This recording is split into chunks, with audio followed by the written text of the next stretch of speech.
Economics अर्थ channel पर आप सभी का एक बार फिर स्वागत है। आज के इस वीडियो में हम दो स्थितियों पर विचार करेंगे जिनका संबंध आर्थिक क्रियाओं से है और वैसी स्थिति से है जिसमें दो पक्ष आपस में लेन देन के संदर्भ में किसी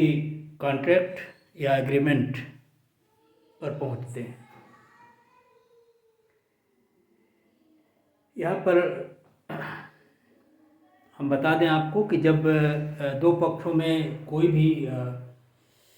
एग्रीमेंट होता है तो उस लेन देन से संबंधित जितनी भी जानकारियाँ होती हैं उनको हम दो भागों में विभाजित कर सकते हैं। कुछ जानकारियाँ जो दोनों पक्षों को समान रूप से प्राप्त होती हैं,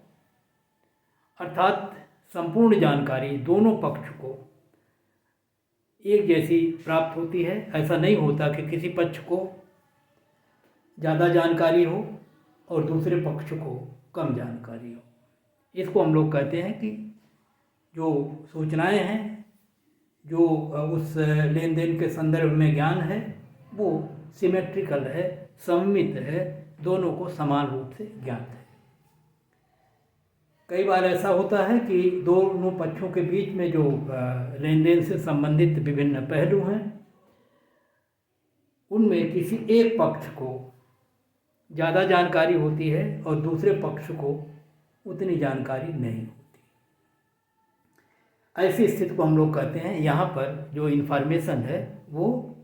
असममित है या एसिमेट्रिकल है। इसके पहले हमने एक्सटर्नैलिटीज के संदर्भ में जब हम बाह्यताओं का अध्ययन कर रहे थे, वैसी स्थिति में हम लोगों ने कोज थ्योरम का एक तरह से अध्ययन किया है और वहाँ हमने देखा था कि जो दो पक्ष हैं वहाँ या जो थर्ड पार्टी है, इनके मध्य जो सौदेबाजी होती है, उस सौदेबाजी में ये माना गया था कि ये तभी संभव है जब दोनों पक्षों को संपूर्ण सूचनाएं समान रूप से प्राप्त हों, सममित हों। आज की स्थिति जिसमें हम पढ़ने जा रहे हैं, वहाँ पर ये सूचनाएं दोनों पक्षों के मध्य सममित नहीं हैं, सिमेट्रिकल नहीं हैं, बल्कि किसी एक पक्ष को दूसरे की तुलना में ज़्यादा जानकारी प्राप्त है और जिसका वो अपने ट्रांजैक्शंस के ऑपरेशन के दौरान या जब उनको वो उस ट्रांजैक्शन को या उस एग्रीमेंट को पूरा करता है, उसके संदर्भ में वो उसका उपयोग करके अपने लाभ को या हित को अधिकतम करने का प्रयास करता है।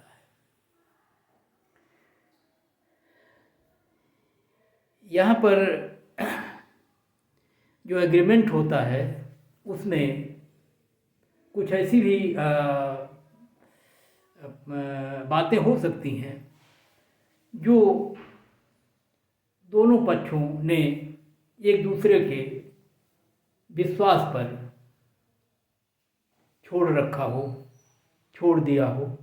गुड फेथ पर, सद्विश्वास पर, और ऐसा वो महसूस करते हैं कि जो एग्रीमेंट हुआ है उसके पीछे जो और पक्ष हैं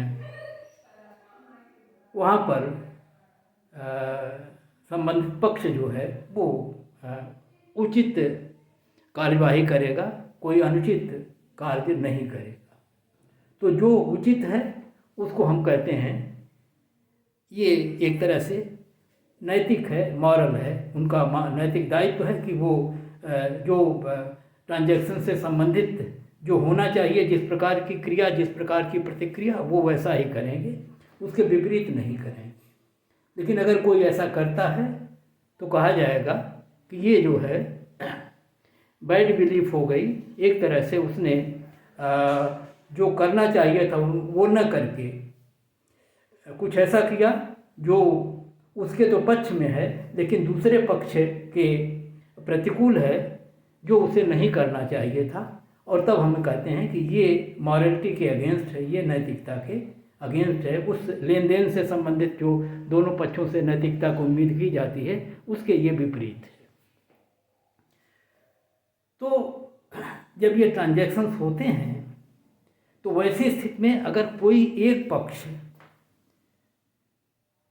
अपनी नैतिकता, जो जिस नैतिकता की उम्मीद उस समझौते के या उस कॉन्ट्रैक्ट के मध्य की जाती है, या दूसरा पक्ष जैसा उससे उम्मीद कर रहा था, उसके वो विपरीत ऐसा कुछ करता है, तो हम इसे कहते हैं ये है एक तरह का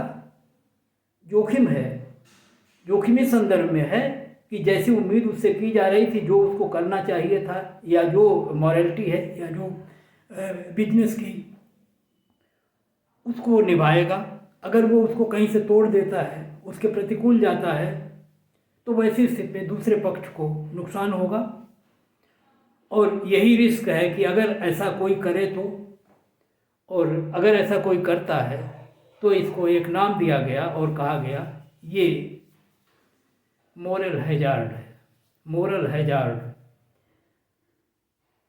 और जिसको हम कह सकते हैं कि ये नैतिक जोखिम है। एक आर्थिक जोखिम होता है, जहाँ पर हम ये देखने का प्रयास करते हैं कि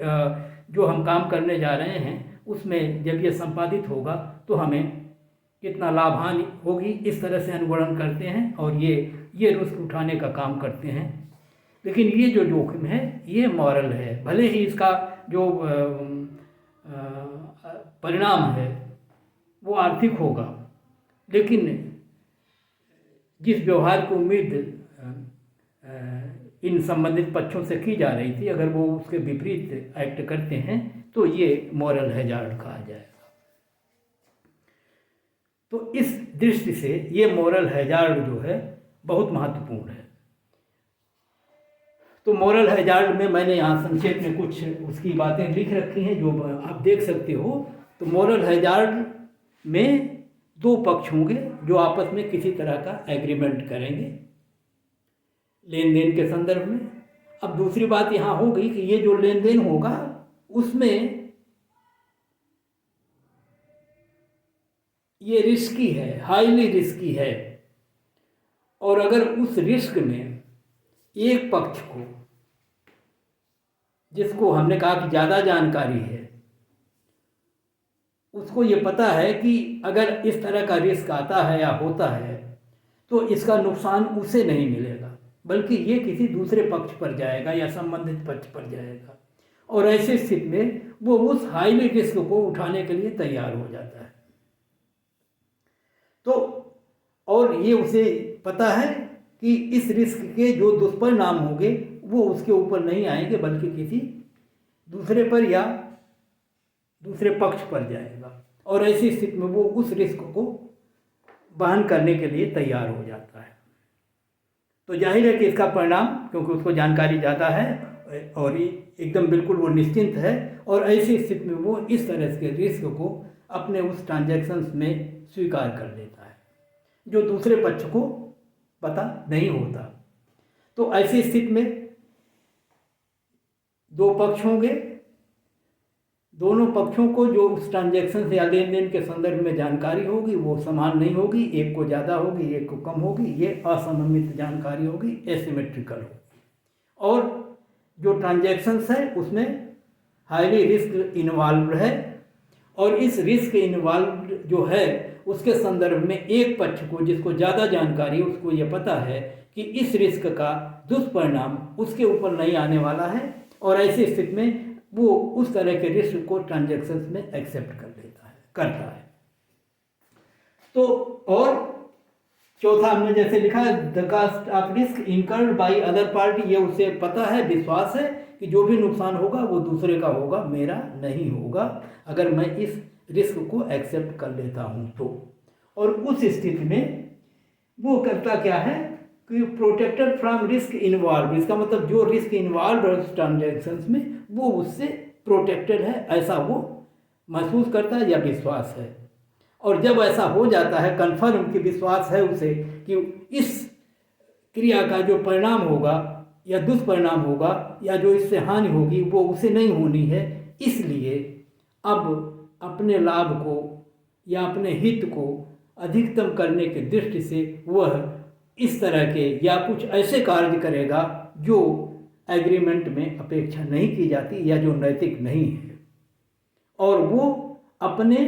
व्यवहार को बदल देगा इस दृष्टि से कि उसे अधिक लाभ हो जाए। अगर नुकसान होता है तो किसी का हो, उससे कोई मतलब नहीं है। तो इस प्रकार इस उत्पादन या इस लेन देन की प्रक्रिया समझौता हो जाने के बाद जब इसका ऑपरेशन होता है, उस स्थिति में वो अपने व्यवहार को बदलता है। तो लिखा हुआ change in behaviour after agreement, वो व्यवहार को अपने बदलेगा और इस तरह जो होगा उसका परिणाम जो है, जो दूसरा पक्ष है या इसके अलावा कोई और पक्ष उसमें कहीं से इन्वॉल्व है तो वो नुकसान उससे होता है। तो जाहिर है कि जो एग्रीमेंट हुआ उस एग्रीमेंट में जिस मॉरल रिस्पॉन्सिबिलिटी की बात थी, जिस पर दूसरे पक्ष ने विश्वास किया था कि वो इस लेन देन या इस प्रक्रिया के दौरान जिसमें ये ट्रांजैक्शंस जो है होंगे दोनों पक्षों के मध्य, उसमें इस तरह का कोई अनैतिक या काम नहीं करेगा और वो उसको तोड़ता है और इस तरह का वो निर्णय उस एग्रीमेंट के अगेंस्ट लेता और वो एग्रीमेंट हो जाने के बाद लेता है। और क्योंकि इसका दूसरे पक्ष पर प्रतिकूल प्रभाव पड़ सकता है और दूसरे पक्ष पर प्रतिकूल प्रभाव पड़ेगा, पहली बात, और दूसरी ये कि जो ट्रांजैक्शन की शर्तें थी वो एक तरह से टूटेंगी और इस स्थिति में ऐसी क्रिया को एक तो अवांछनीय माना जा सकता है और दूसरे ये क्योंकि ये एग्रीमेंट में नहीं था और दूसरे ये कि ऐसी अपेक्षा थी कि वो नैतिकता को ध्यान में रखते हुए उचित कार्य करेगा, वो सब वो नहीं करता और इसलिए कहा गया कि ये पक्ष भी लेन देन के संदर्भ में दो पार्टियों के मध्य बहुत महत्वपूर्ण है और इस पर भी लोगों को बहुत गहराई से ध्यान देना चाहिए और अपने निर्णयों में इसे सम्मिलित करना चाहिए और उन्हें निश्चित तौर पर इस बात पर ध्यान देना चाहिए कि इस एग्रीमेंट में जो उसने दूसरे पक्ष पर एक तरह से विश्वास किया है, सद्विश्वास किया है, वो कहाँ तक सही होगा या कहाँ तक वो निभाएगा, उस पर भी हमें विचार करना चाहिए और वो रिस्क जो इन्वॉल्व है उस ट्रांजैक्शंस में वो भी बहुत महत्वपूर्ण है। तो अब हम ये देखने का प्रयास कर सकते हैं कि ये जो मॉरल हैजार्ड है इसकी स्थितियां सामान्यतः किन क्षेत्रों में होती हैं और उस रूप में 3 क्षेत्रों का उल्लेख या इसी के आधार पर और स्थितियों में भी आप जा सकते हो, मैंने यहाँ करने का प्रयास किया है। एक तो है जहाँ पर हम लेंडिंग करते हैं, उधार लेने देने का काम करते हैं, तो ये व्यवस्था एक तरह से बैंकिंग से या जो भी दो पक्ष आपस में इस तरह का लेन देन करते हों उधार संबंधी क्रियाओं का वो पक्ष है। तो ये जो एरियाज हैं इन्हीं में हमने लिखा लेंडिंग एंड इंश्योरेंस। इंश्योरेंस माने जहाँ हम बीमा संबंधी कार्यवाही करते हैं और जहाँ हम रिस्क को या जो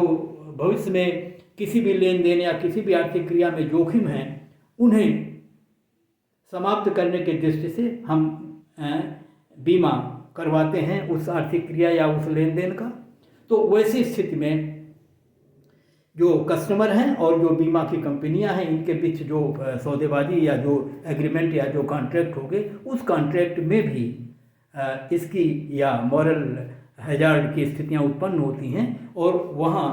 ये महत्वपूर्ण हो जाता है। तो एक क्रिया तो ये है कि जो लेंडिंग है और ऑपरेशंस हैं बैंक या बैंकिंग क्रियाओं से संबंधित हैं, उधार के लेन देन से संबंधित हैं और दूसरा उसी में ये बीमा से संबंधित है। एक दूसरा क्षेत्र जो है वो सेल्स का है। सेल्स इस दृष्टि से कि जो कंपनियां या उत्पादन की इकाइयाँ वस्तुओं को उत्पादन करती हैं, इनकी बिक्री के संदर्भ में तमाम तरह के उपाय करती हैं और उसमें सेल्समैनशिप जो है एक महत्वपूर्ण भूमिका अदा करती है, जहाँ पर वो कर्मचारियों या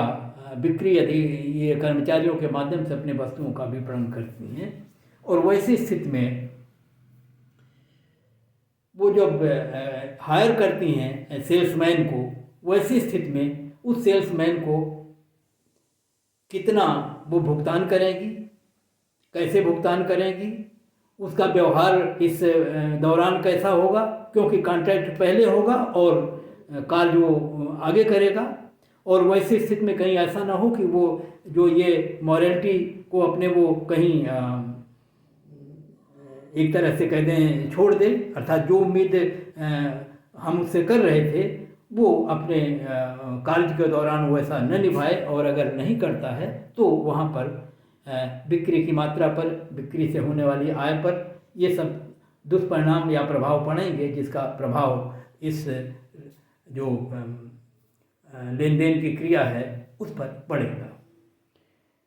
और इसी तरह का एक क्षेत्र, इसी चीज़ को हम एक दूसरे तरह से भी कह सकते हैं कि एम्प्लॉयर और एम्प्लॉई, जहाँ पर कर्मचारी और नियोक्ता इन दोनों के मध्य भी एक तरह के एग्रीमेंट होते हैं, उनके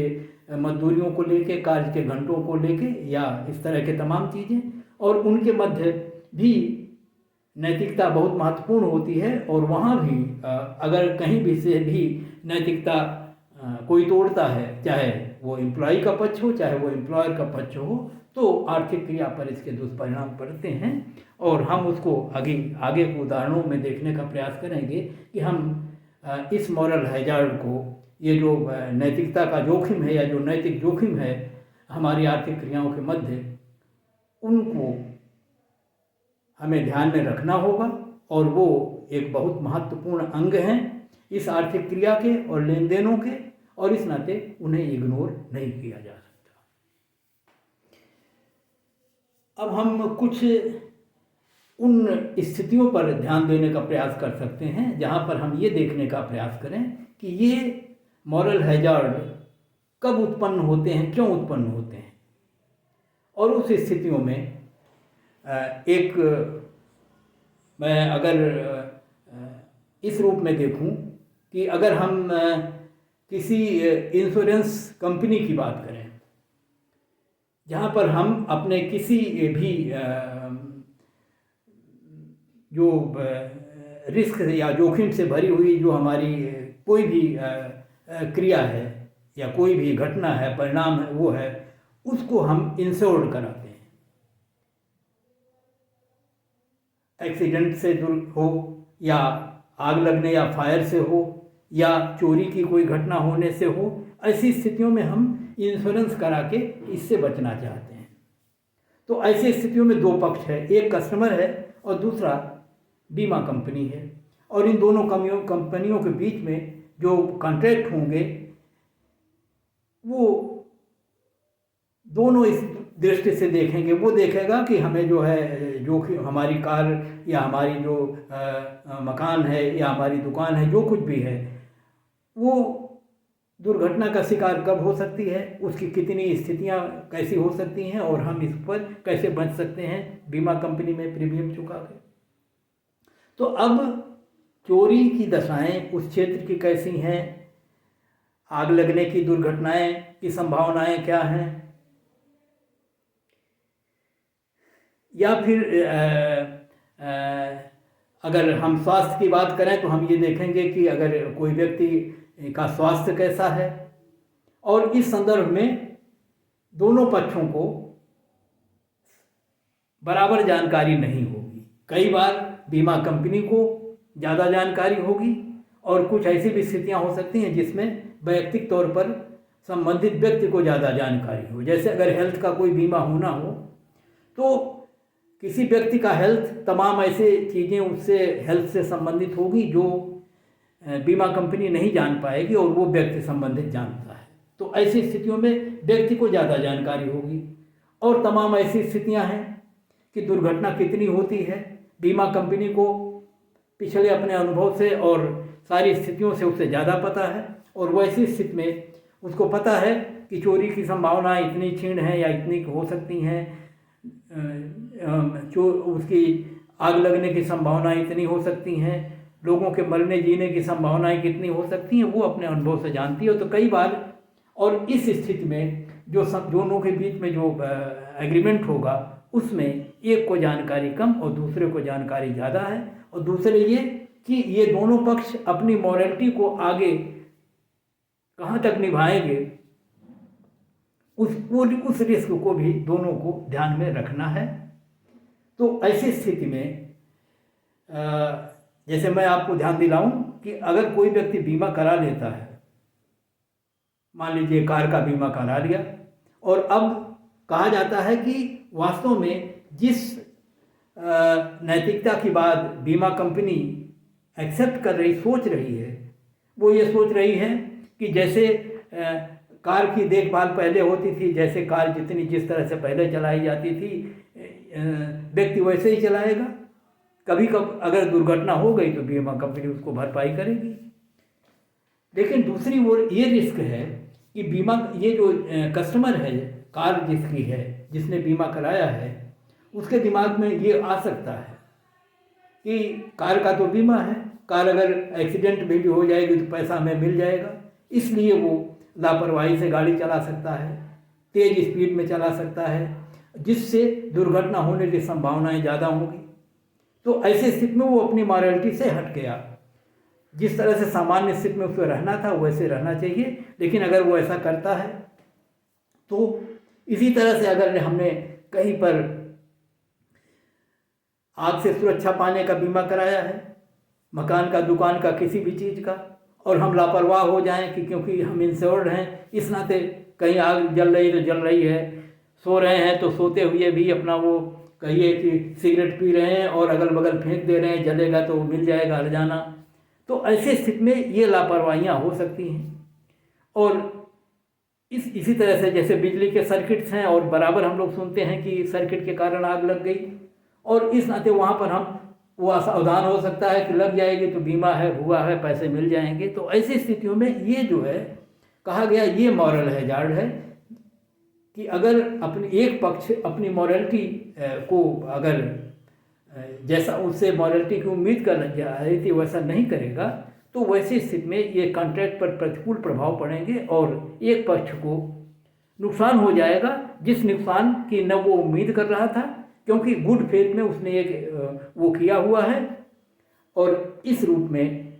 तो यहाँ मेरा कहने का मतलब था कि बीमा के क्षेत्र में ये इस रूप में लागू होगा। इसी तरह का जब हम बैंकों से लेन देन करते हैं, वैसी स्थिति में भी बैंक जिस प्रॉपर्टी के आधार पर या जिस हमारे गारंटी के आधार पर हमें लोन देता है, उसका स्वरूप कैसा है। कई बार ये होता है कि तमाम ऐसे पेपर्स होते हैं जो फर्जी होते हैं, कई बार बैलेंस शीट जो बनती है वो ऐसे एक तरह से फ्रॉड बनाई जाती है, और हो सकता है कि बैंक उसके आधार पर रोलिंग कर दे और बाद में वो बैंक को घाटे हो जाएं, क्योंकि ये लोन नहीं चुकाए और क्योंकि जो भी गारंटी के पेपर्स हैं बैंकों के पास वो सही नहीं हैं। तो जब इन्फॉर्मेशन सही नहीं होगी दोनों पक्षों को, तो और उस इन्फॉर्मेशन को कोई छिपा सकता है, उस पर इन्फॉर्मेशन को कोई गलत इन्फॉर्मेशन दे सकता है। तो वैसी स्थिति में और किसी को गलत जानकारियाँ, कम जानकारियाँ हो सकती हैं। तो दोनों पक्षों में जब इस तरह की दिक्कतें होंगी तो बैंकिंग के क्षेत्र में भी, इंश्योरेंस के भी क्षेत्र में मॉरल हैजार्ड जो है वो बहुत महत्वपूर्ण अदा करेगा भूमिका, और दोनों पक्षों को इस पक्ष पर ध्यान देना चाहिए और देना होगा। एक दूसरा जो क्षेत्र है,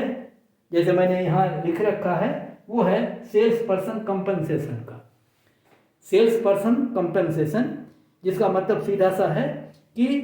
किसी कंपनी के वस्तुओं को बेचने के लिए जितने भी सेल्स रिप्रेजेंटेटिव्स लगे हुए हैं, उनको जो कॉन्ट्रैक्ट होगा, जो पेमेंट का कॉन्ट्रैक्ट होगा, वो किस तरह का है। और कहा गया कि अगर उसको एक निश्चित वेतन दे दिया जाए और वो उसे कन्फर्म है कि इतना वेतन मिलता रहेगा, काम चाहे वो ढीला करे चाहे कम करे, कम बेचे, तो वैसी स्थिति में वो उतनी अच्छी तरह से काम नहीं करेगा अगर उसने अपनी नैतिकता छोड़ दी तो। और जो रिस्क इसमें इन्वॉल्व है, और नैतिकता को पहले से किसी के बारे में अंदाज नहीं लगाया जा सकता, और अगर लगाते हैं तो यही रिस्क है जिसे हम मॉरल हैजार्ड कह रहे हैं। अगर वो जैसा उम्मीद की जा रही थी कि इतनी सैलरी मिलेगी और दिन में जैसे उसको काम करना हो वैसे वो करेगा सही ढंग से, वैसी स्थिति में कोई रिस्क नहीं होगा। अन्यथा अगर वो बिक्री का जो वो प्रयास करता है वो धीमा कर दे, नंबर ऑफ सेल्स उसके घट जाएं, या कम घंटे वो काम करे,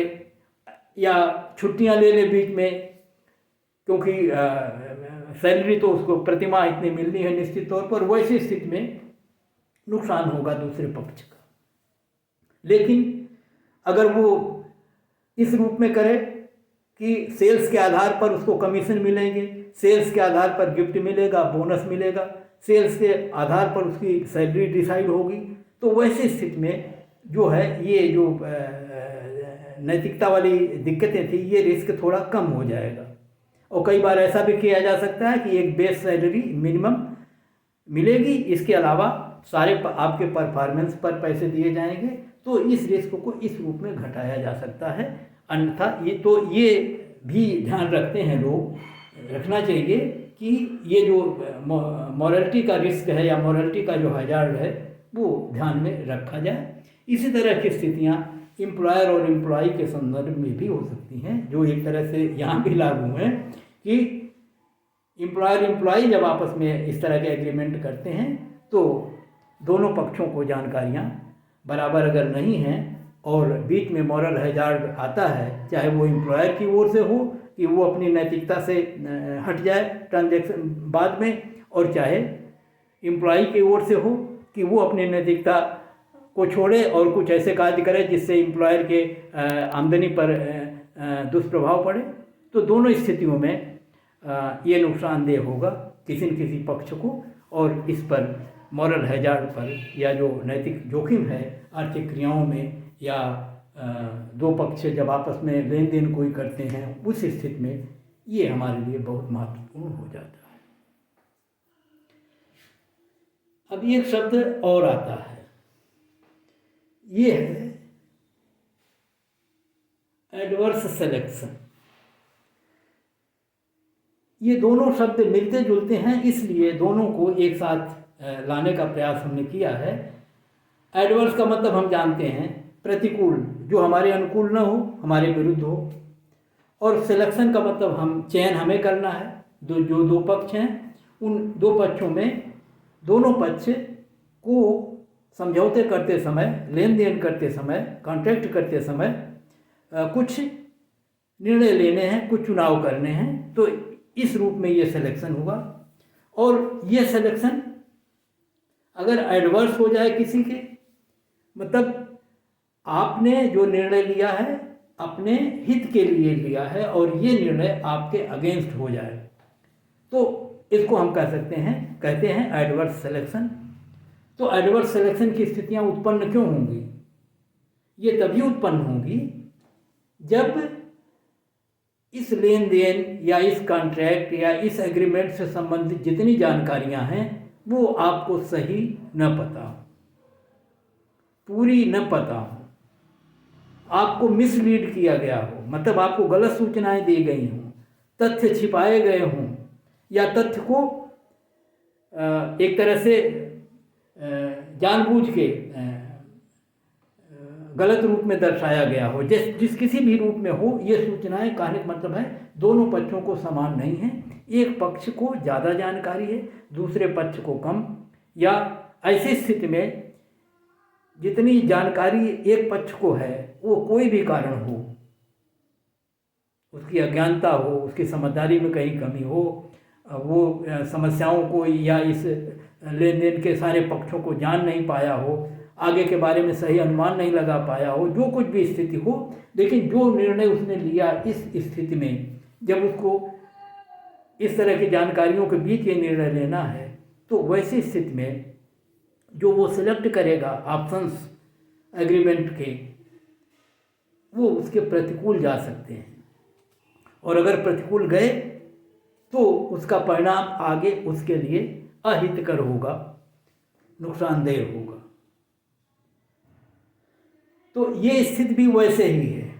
लेकिन दोनों में अंतर ये है कि इस प्रतिकूल चयन में ये एग्रीमेंट के समय ही निर्णय हो जाता है कि आपने कोई ऐसी चीज़ चुन ली है, पता तो बाद में चलेगा, लेकिन वो आपके प्रतिकूल आगे जाके सिद्ध होगी। तो ये जो एडवर्स सिलेक्शन है, ये एग्रीमेंट की प्रक्रिया के दौरान ही हो जाएगा। लेकिन जो मॉरल हैजार्ड है, नैतिक जो जोखिम है, ये जो जोखिम है सिलेक्शन का, वो एग्रीमेंट के दौरान ही होगा और एक पक्ष अपनी कम सूचना, अल्प सूचना, गलत सूचना के आधार पर ऐसे निर्णय लेगा जो उसके प्रतिकूल हो जाएंगे या हैं। लेकिन मॉरल हैजार्ड में जब एग्रीमेंट होता है तब ये समस्या उत्पन्न नहीं होती। ये समस्या तब उत्पन्न होती है जब एग्जीक्यूशन होता है उस समझौते का आगे, और वैसी स्थिति में एक पक्ष जो है अपने जो मॉरलिटी है या जो उस समझौते के अधीन उसको निर्णय लेने थे, उस निर्णय को वो परिवर्तित कर देता है अपने लाभ की दृष्टि से, और ये जानते हुए कि इस उसके व्यवहार के बदलने के कारण जो इस लेन देन पर या जो इसके दुष्प्रभाव होंगे वो निश्चित तौर पर उसके ऊपर नहीं आएंगे, वो किसी तीसरे पक्ष पर जाएंगे, दूसरे पक्ष पर जाएंगे। इस नाते वो इस तरह का निर्णय लेता है। तो ये दोनों के मध्य अंतर है। एक एग्रीमेंट के दौरान ही होता है प्रतिकूल चयन, और दूसरा जो है एग्रीमेंट हो जाने के बाद जब इसका एग्जीक्यूशन होता है, क्रियान्वयन होता है, उस बीच दौरान मॉरलिटी एक पक्ष जो है अपनी मॉरलिटी को एक तरह से गिराता है और अपने निर्णय को तदनुरूपी रूप में लेता है जो उसे तो फायदा पहुंचाता है लेकिन दूसरे पक्ष को नुकसान पहुंचाता है। यही नैतिक रिस्क इस आर्थिक क्रिया, इस लेन देन से संबंधित है। और उसी प्रकार का एक और जो टर्म हम लोग प्रयोग करते हैं वो ये है नैतिक जो प्रतिकूल चयन। अब हम कब ये उत्पन्न होते हैं नैतिक जोखिम, उस संदर्भ में थोड़ा सा चर्चा करेंगे। टाइम हमारे पास कम है, और लेकिन ये ध्यान दिखा दिया डिस्क्रिप्शन में हमने ये सारी चीज़ें लिखी हुई हैं, और लिखी हैं इंग्लिश में इस संदर्भ लिए भी कि जिनको हिंदी में कहीं दिक्कत होगी वो वहाँ से उसे पढ़ सकते हैं। और सामान्य तौर पर इतनी तो इंग्लिश सब जानते ही हैं कि जो उसको पढ़ के इस चीज़ को जो कुछ भी छूटा यहाँ वो और वहाँ से सम्मिलित कर सकते हैं। तो अब ये दशाएं, ये स्थितियाँ उत्पन्न कब होती हैं, उस संदर्भ में मैंने बता दिया कि ये बीमा कंपनी में होती हैं, यहाँ होती हैं, यहाँ होती हैं। एक और स्थिति जो छूट गई वो मैं बता दूं। एक शब्द है बेल आउट। बेल आउट का जो अर्थ यहाँ है अर्थशास्त्र में जहाँ हम लगाते हैं उसका सीधा सा अर्थ ये होता है कि यदि किसी भी फर्म को, किसी कंपनी को, किसी कॉरपोरेशंस को घाटा हो गया है, और घाटा होने इतना घाटा हो गया है कि अब वो दिवालियापन की स्थिति में पहुँच गया है, और उसके घाटा होने से जो उसमें एम्प्लॉय लगे हुए हैं वो सब निकल जाएंगे, जितना उत्पादन हो रहा था वो अर्थव्यवस्था पर बुरा प्रभाव पड़ेगा, जितने इंडस्ट्रीज उस पर आश्रित थे उन पर दुष्प्रभाव पड़ेगा। तो ये पूरी अर्थव्यवस्था पर इसके प्रभाव पड़ेंगे। और यदि अधिकांश स्थितियों में या अधिकांश कंपनियों या कॉरपोरेशंस के संदर्भ में हो तो वैसी स्थिति में अर्थव्यवस्था एक तरह से मंदी या रिसेशन या डिप्रेशन की स्थिति में जा सकती है। और इसलिए पब्लिक या जनता को ध्यान में रख के, अर्थव्यवस्था के ध्यान में रख के सरकार इस तरह के निर्णय लेती हैं कि इनकी आर्थिक मदद की जाए, और ताकि ये कंपनियां उबर सकें और अर्थव्यवस्था को भीषण जो है नुकसान से या मंदी या रिसेशन से बचाया जा सके। तो अगर इस तरह के निर्णय की उम्मीद फर्में करती हैं कि अगर घाटा हो गया, अगर नुकसान हो गया, अगर दिवालियापन की स्थिति आ गई तो सरकार आएगी और हमारी मदद करेगी, वैसी स्थिति में वो बड़े रिस्की निर्णय ले लेंगे। और ये जानते हैं कि अगर रिस्क है, इन्वॉल्व है, घाटा हुआ तो सरकार मदद कर देगी, और नहीं हुआ तो कोई बात ही नहीं। तो वैसी स्थिति में बड़े रिस्क ले लेते हैं, और अपनी नैतिकता को वो छोड़ते हैं और बीच में अपने निर्णयों को इस प्रकार से बदल देते हैं कि जो अपने लाभ की उम्मीद में वैसा करते हैं और अंततः घाटा होता है और दूसरी पार्टी को उसका नुकसान होता है। दूसरी पार्टी को नुकसान इस संदर्भ में होता है कि जब सरकारें बेल आउट्स के रूप में इन कंपनियों को उबारने के लिए एक बड़ी धनराशि खर्च करेंगी तो टैक्स के वे पैसे, जनता के करों के वे पैसे जो कहीं विकास कार्यों में लगने थे वो इनके उबारने में लग जाएंगे और ये भार जो है वो जनता के ऊपर पड़ेगा। तो गलती कहाँ हुई, हानि कहाँ हुई, ये इंडस्ट्री वालों ने की या बड़े उद्योगपतियों ने की और उसका नुकसान जो सामान्य जनता पर गया, क्योंकि करों की राशि को सरकारों ने वहाँ बेल आउट्स के रूप में दे दिए। तो इस तरह से ये नुकसानदेह अर्थव्यवस्था के लिए हो सकते हैं। अब 2-4 सवाल हैं जो मेरे पास समय बहुत कम है कि जैसे ये है फ्रीक्वेंटली आस्क्ड क्वेश्चंस है कि why is moral hazard on economic problem is a economic problem. तो क्यों ये आर्थिक है? क्योंकि हम जानते हैं कि आर्थिक समस्या इसलिए है क्योंकि अगर ये जो मॉरल जोखिम है, जो नैतिक जोखिम है, ये अगर इस क्रिया के दौरान होता है तो अर्थव्यवस्थाओं पर, उत्पादन पर, थर्ड पार्टी पर इसके जो बुरे प्रभाव पड़ते हैं वो हानिकर होते हैं। साधनों के जो आवंटन हैं उसको गलत दिशा में ले जाते हैं, अनुकूलतम आवंटन को ये डिस्टर्ब कर देते हैं और ऐसी स्थिति में ये एक आर्थिक समस्या है और हम इसको मॉरल हैजार्ड कह के छुट्टी नहीं पाएंगे। ये मॉरल हैजार्ड हमारी आर्थिक क्रियाओं को जो है प्रतिकूल रूप में प्रभावित करता है। फिर है why is the called moral hazard. Moral hazard इसलिए है